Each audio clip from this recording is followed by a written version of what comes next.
ওম নমো ভগবতে বাসুদেবায়। নমস্কার, কেমন আছেন আপনারা? চলে এসেছি আবার আপনাদের জন্য একটি নতুন অধ্যায়ের আলোচনা নিয়ে। তাহলে চলুন আর দেরি না করে আজকের অধ্যায়ের পাঠটি জেনে নেওয়া যাক। আজকের আলোচ্য অধ্যায়টি হল শ্রীমদ্ ভাগবত মহাপুরাণের ষষ্ঠ স্কন্ধের দ্বিতীয় অধ্যায়, বিষ্ণুদূতদের দ্বারা ভাগবত ধর্ম নিরূপণ এবং অজামিলের পরমধাম গমন। শ্রী শুকদেব বললেন, হে পরীক্ষিত, ন্যায় নিপুণ ও ধর্মতত্ত্ববেত্তা ভগবানের সেই পার্শ্বদগণ যমদূতদের ওই বচন শুনে তাদের বলতে লাগলেন।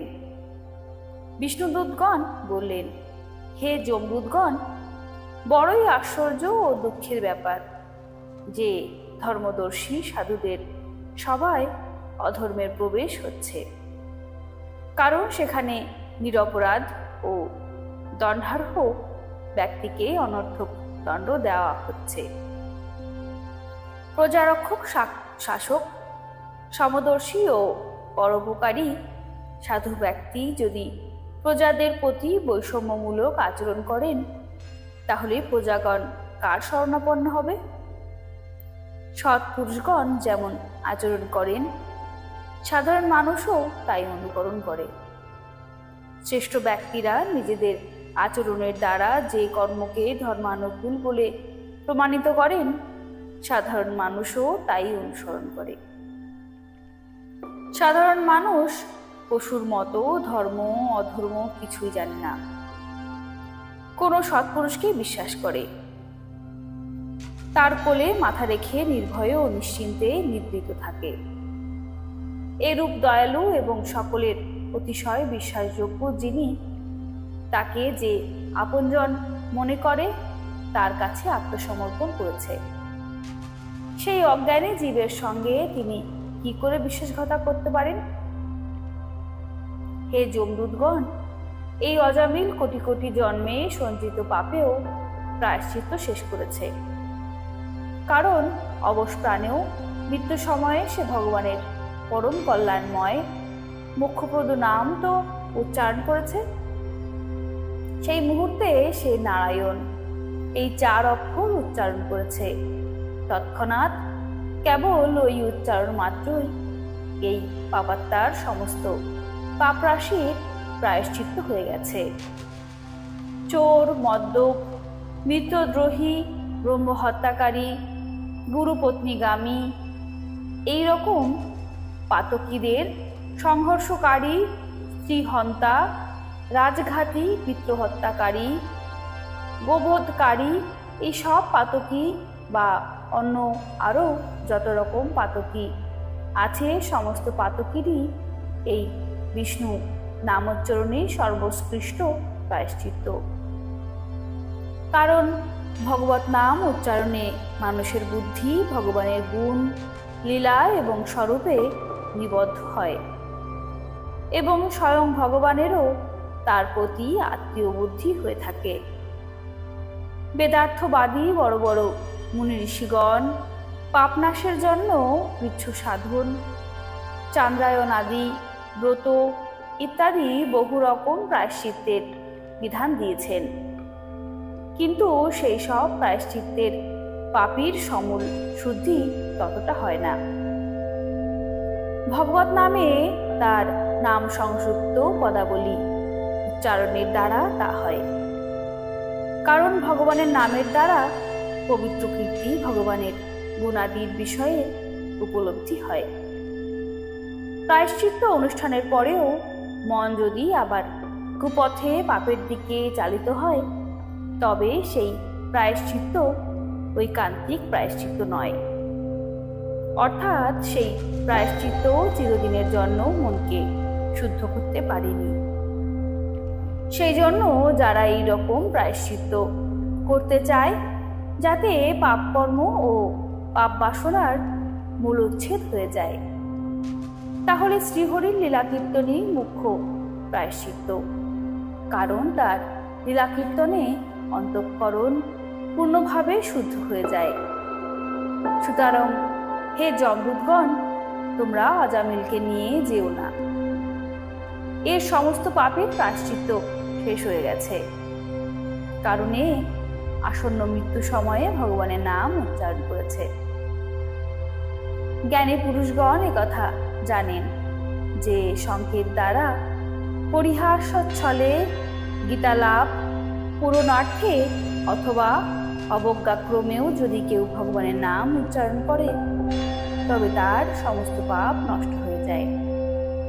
যে ব্যক্তি উচ্চ স্থান থেকে পতনের সময়, পথ চলতে চলতে পদস্খলনের সময়, ভগ্নদেহ অবস্থায় অথবা সর্পাদি কর্তৃক দংশনকালে, অগ্নিদগ্ধ অবস্থায় বা আহত হয়েও বিবশ অবস্থায় হরি হরি বলে ভগবানের নাম উচ্চারণ করে, সেই ব্যক্তিকে আর নরক যন্ত্রণা ভোগ করতে হয় না।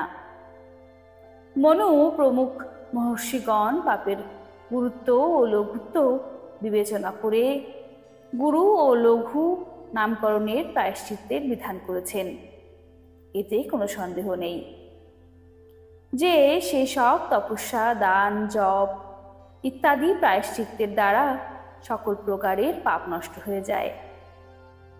কিন্তু সেই সব পাপের দ্বারা যে সংস্কার উৎপন্ন হয় সেই সংস্কার নষ্ট হয় না, তার মলিন হৃদয় শুদ্ধ হয় না। হরিনাম কীর্তনরূপ ভগবৎ সেবার দ্বারা সেই সব সূক্ষ্ম পাপ সংস্কারও বিনষ্ট হয়ে যায়। হে যমদূতগণ, জেনেই হোক বা না জেনেই হোক, ইচ্ছায় হোক বা অনিচ্ছায় হোক, ইন্ধনের সাথে অগ্নির সংস্পর্শে হলেই সেই ইন্ধন ভস্মীভূত হয়ে যায়। সেই রকমই জেনেই হোক বা না জেনেই হোক, উত্তম শ্লোক ভগবানের নাম সংকীর্তনের মানুষের সর্ববিধ পাপ ভস্মীভূত হয়ে যায়। কোনো মানুষ না জেনেও যদি মহাশক্তিশালী ঔষধ স্বরূপ অমৃত পান করে তাহলে অমৃতের গুণ সেই পানকারীর মধ্যে প্রকাশ পায় এবং সে অমরত্ব লাভ করে। সেই রকমই না জেনেও যদি ভগবানের নাম উচ্চারণ করা হয় তাহলেও ভগবানের নাম তার নিজের শক্তি তার মধ্যে প্রকাশ করে, তার ফল দান করে। বস্তু শক্তি শ্রদ্ধার অপেক্ষা রাখে না। শ্রী সুখদেব বললেন, হে মহারাজ পরীক্ষিত, এইভাবে ভগবানের পার্শ্বদগণ সম্পূর্ণভাবে ভাগবত ধর্ম নির্ণয় করে অজামিলকে যমপাশ থেকে মুক্ত করে মৃত্যুমুখ থেকে রক্ষা করেছিলেন। হে প্রিয় পরীক্ষিত, যমদূতগণ এইভাবে নিরাকৃত হয়ে যমরাজের কাছে গিয়ে সমস্ত ঘটনা যথাযথ বর্ণনা করল। যমদূতদের পাশমুক্ত হয়ে অজামিল নির্ভয় ও প্রকৃতিস্থ হল। ভগবানের পার্শ্বদের দর্শনজনিত আনন্দে সে ডুবে গেল এবং অবনত মস্তকে তাদের প্রণাম করল। হে নিষ্পাপ, বিষ্ণুদূতগণ অজামিলের ভাব দেখে বুঝলেন সে কিছু বলতে চায়, তাই দেখে তারা সহসা তার চোখের সামনেই অন্তর্হিত হয়ে গেলেন। এই সব ঘটনা পরস্পরার মধ্যে অজামিল বিষ্ণুদূতের কাছে বিশুদ্ধ ভগবত প্রাপ্তি ফলক ধর্ম আর যমদূতদের মুখে বেদের সগুণ ধর্ম শুনেছিল। সর্বপাপহারী ভগবানের মহিমা শ্রবণ করে অজামিলের মনে শীঘ্রই ভক্তিভাবের উদয় হল। নিজের পাপকর্ম স্মরণ করে তার যথোপরাস্তি অনুতাপ হতে লাগল। অজামিল মনে মনে ভাবতে লাগলো, হায়, আমি কিভাবে ইন্দ্রিয়ের দাস হয়ে গিয়েছি। এক বৃষলীর গর্ভে পুত্র উৎপাদন করে আমি আমার ব্রাহ্মণত্ব নষ্ট করেছি। কি দুঃখের বিষয়! ধিক আমাকে! আমি সহ্যনগরের নিন্দাভাজন পরমাত্মা। আমি আমার বংশের কুলাঙ্গার। হায় হায়, আমি আমার পতিব্রতা তরুণী সাধবী পত্নীকে পরিত্যাগ করেছি, আর এক অসতী সুরাপানকারিণী সংঘর্ষ করেছি। ঠিক আমাকে, শত শত ঠিক। আমি কি নিজ, আমার পিতা মাতা বৃদ্ধ এবং তপস্বী ছিলেন। তারা অতীব অসহায় ছিলেন। তাদের সেবা এবং শুশ্রূষা করবারও কেউ ছিল না। আমি তাদের পর্যন্ত পরিত্যাগ করেছি। আমি কত বড় কৃতজ্ঞ।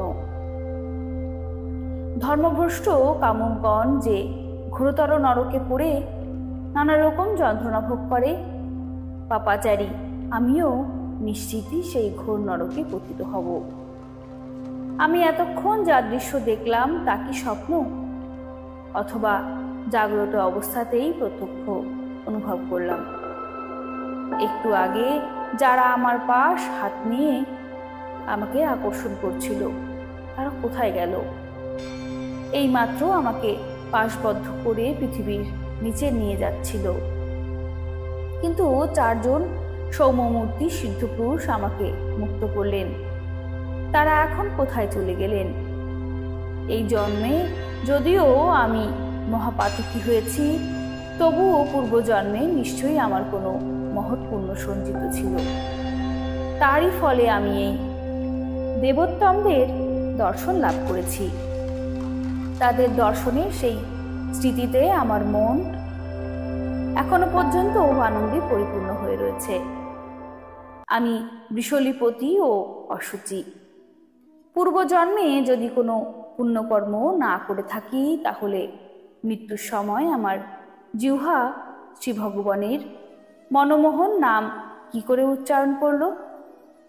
কোথায় আমি কিতব, পাপী, নির্লজ্জ ও ব্রাহ্মণত্ব নাশক?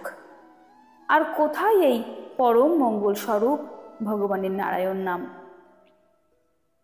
এখন আমি স্বীয় মন, ইন্দ্রিয় ও প্রাণাদি বায়ু সংযত করে এমনভাবে প্রযত্ন করব যাতে আর কখনো ঘোর অন্ধকারময় নরকে না যেতে হয়। অগত্যা হেতু আমি নিজেকে এই শরীর মনে করে এর জন্য ভোগবাসনামূলক কামনা করেছি এবং সেই কামনা পূরণের জন্য নানাবিধ কর্ম করেছি, যার ফলে এই সংসার বন্ধনে বদ্ধ হয়ে রয়েছি। এখন থেকে এই বন্ধন ছেদন করে আমি সর্বভূতের প্রতি সুহৃদয় ভাব নিয়ে থাকব।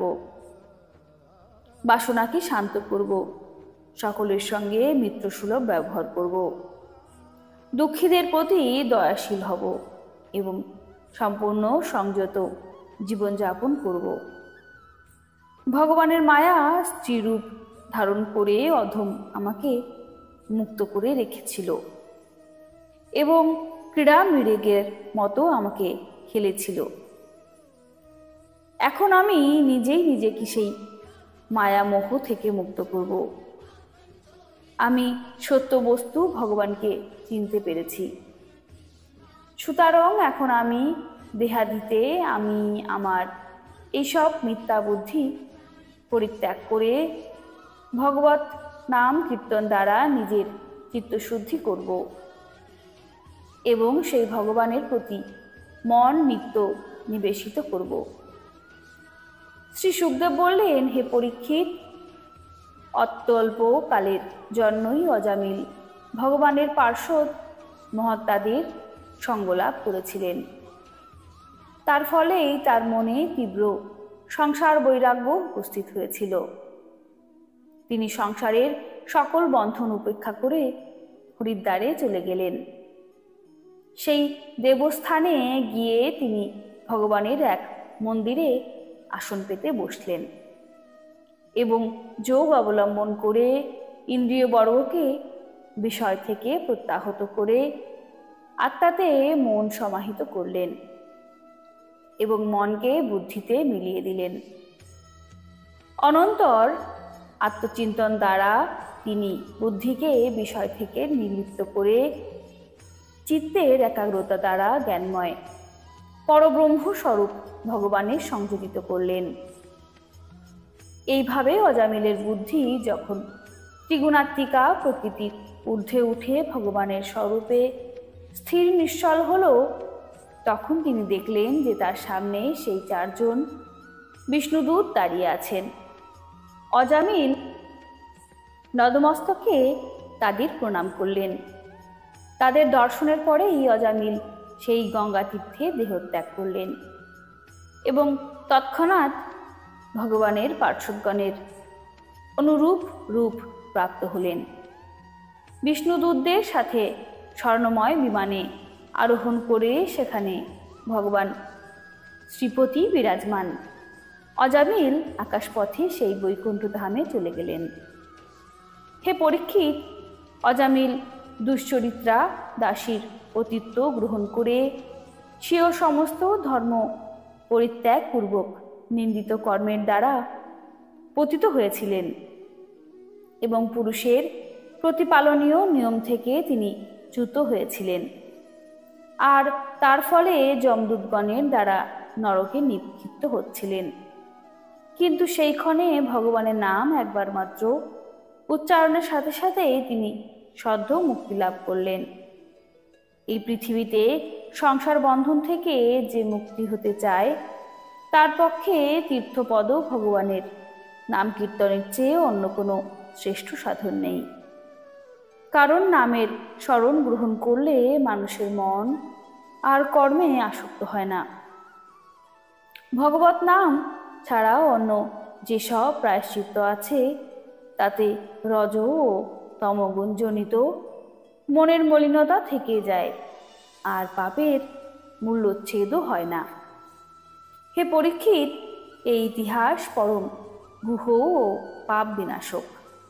শ্রদ্ধা ও ভক্তির সাথে যে এই ইতিহাস শ্রবণ কীর্তন করে তা তার কখনো নরকপতন হয় না। যমদূতরা তার দিকে চোখ তুলেও দেখতে সাহস পায় না।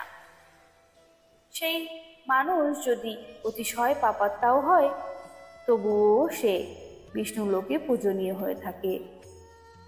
হে পরীক্ষিত, দুরাচার অজামিল মৃত্যু সময়ে পুত্রকে আহ্বানের কারণে ভগবানের নাম উচ্চারণ করেছিল, তারও বৈকুণ্ঠলোক প্রাপ্তি হয়েছিল।